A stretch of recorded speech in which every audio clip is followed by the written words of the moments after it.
Bon, déjà, j'avoue que l'équipe qui a sorti l'info, l'équipe. Donc, est-ce que c'est vrai déjà? On ne sait pas. Mais en tout cas, Mbappé qui refuserait de prolonger, d'activer son option de prolongation de contrat, est-ce que c'était pas inévitable en fait? Est-ce que finalement, pour moi, c'est pas une surprise en fait ce qui nous arrive. Tu vois, c'est un bis repetita de ce qui s'est déjà passé. Et on va en parler. On va voir les avantages, les inconvénients. Est-ce que c'est vrai? Est-ce que c'est faux? On se retrouve tout de suite juste après l'intro. Let's go.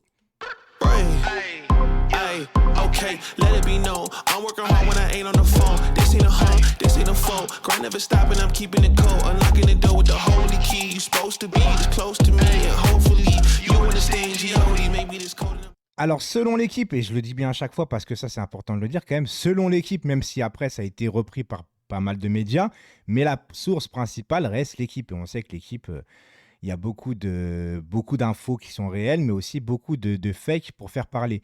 Donc, Mbappé qui refuserait de prolonger, qui refuserait donc d'activer sa prolongation automatique, vu qu'il avait le choix, hein, c'est lui qui a le pouvoir. Et c'est ça le problème quand tu mets un peu trop de pouvoir. Les gars, arrêtez d'être inquiets comme ça, en fait, qu'ils partent ou qu'ils partent pas. Et ça va aller. Ça va aller. Depuis qu'on a les trois là, hein, Mbappé, Neymar et Messi, on n'a pas fait des résultats non plus exceptionnels, j'ai envie de vous dire. Et les trois derniers qui ont gagné avec des champions, là c'est pour vous rassurer que je dis ça. Chelsea, Manchester City et Real Madrid. Est-ce qu'il y avait Mbappé, Neymar, Messi? Est-ce que vous avez des joueurs qui sont très individuels, j'allais dire, ça se dit pas trop ça, mais bon. En vrai, tu vois ce que je veux dire? C'est trois équipes qui ont joué sur le collectif et le mental, et pas sur un seul joueur en vérité. Chelsea, ils n'ont pas de stars, tu vois. Manchester City, est-ce qu'il y a réellement des stars? Quand je parle de stars, c'est vraiment des starlets, tu vois ce que je veux dire? Des joueurs qui sortent du rang. Non, ils sont tous dans un collectif en fait, tu vois, ils sont tous fondés dans un collectif. C'est du jeu à voir. Enfin, le Real, c'est pas très beau à voir, j'avoue, mais bon, Manchester City, tu vois, même Haaland, il rentre dans le rang. De Bruyne, quelquefois, il se fâche avec Guardiola et tout, mais ça rentre dans le rang, ça fait pas n'importe quoi à côté. Tu vois, ils sont là, à part Grealish peut-être un petit peu, mais au moins lui, il est là tout le temps, il n'est pas blessé. Ce que je veux dire par là, ce que je veux dire, arrêtez d'être inquiet pour un seul joueur.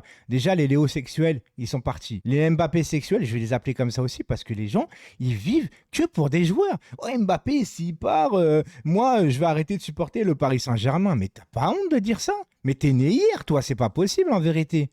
Je vous le répète, Benzema, la seule star des trois dernières équipes qui ont gagné avec des champions, ça reste Benzema. Et Benzema, malgré qu'il soit super fort et qu'il a été ballon d'or, c'est un mec qui pense collectif. Collectif.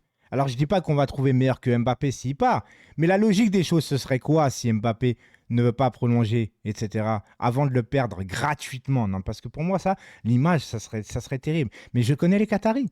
Ils vont pas vendre Mbappé. Ils vont pas le vendre, les gars. Pourquoi? Quitte à le perdre gratuitement. Ils ont déjà perdu Messi. Ça serait catastrophique pour eux, pour leur image, de perdre Messi et Mbappé la même année.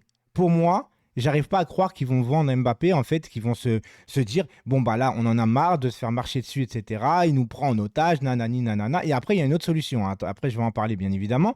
Mais en attendant, là, la logique des choses, c'est pas mon argent. Ils font ce qu'ils veulent, en vérité, tu vois.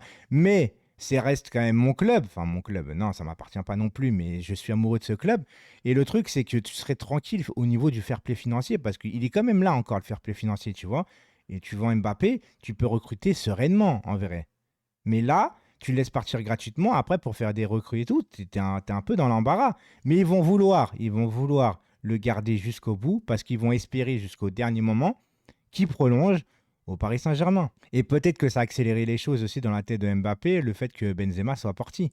Eh oui, il n'y a pas de fumée sans feu en vérité, tu vois. Alors maintenant, est-ce que c'est vrai? Est-ce que c'est vrai carrément que la lettre de Mbappé a été donnée aux médias avant au PSG? Si c'est ça, bah, il a mis de l'huile sur le feu. Mais ça peut être aussi stratégiquement pour mettre la pression au PSG. Peut-être qu'il a envie de rester.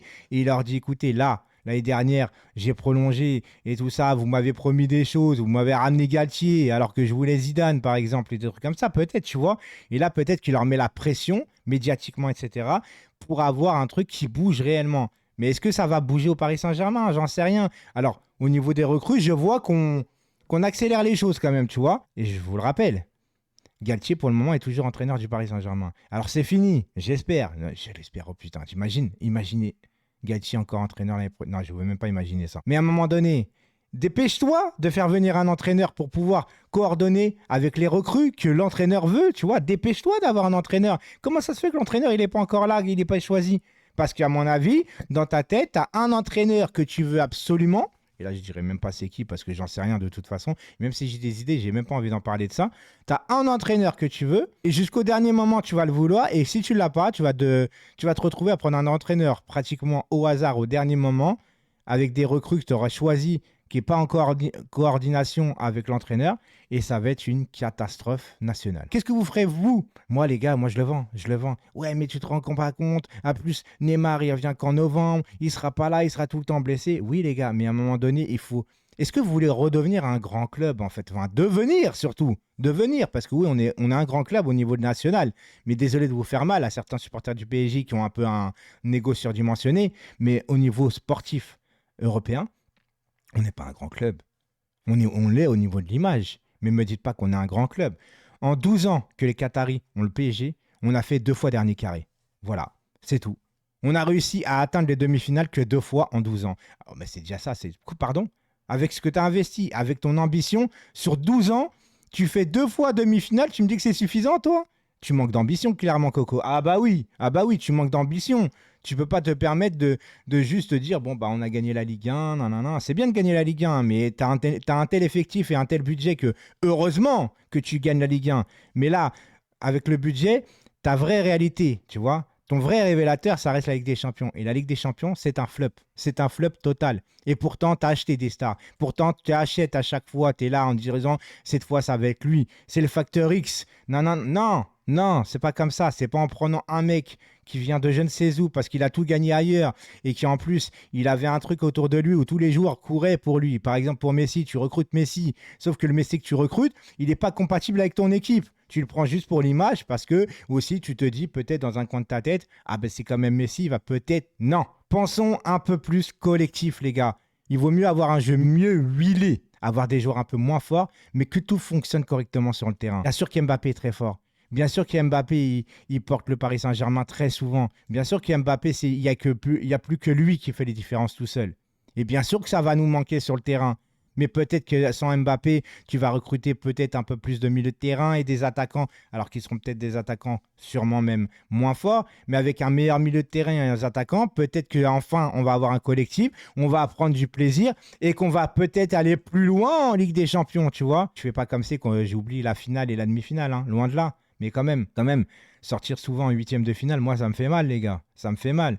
Cette année, t'as beau avoir Messi, Mbappé, et Neymar, et Verratti, Sergio Ramos, Donnarumma, Hakimi, Nuno Mendes.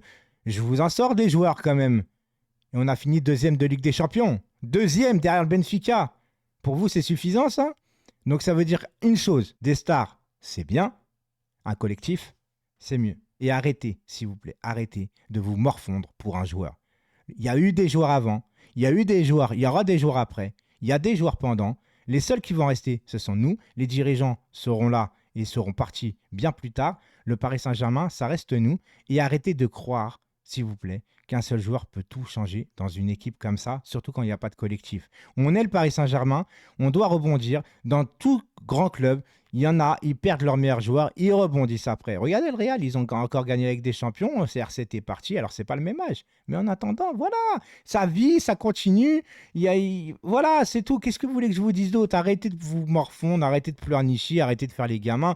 Et ceux vraiment qui sont supporters de joueurs, et ben une fois qu'Mbappé partira, vous partirez avec lui, comme ça, nous on sera tranquille, on aura un peu plus de place pour aller au Parc des Princes un peu moins cher. Ciao tout le monde.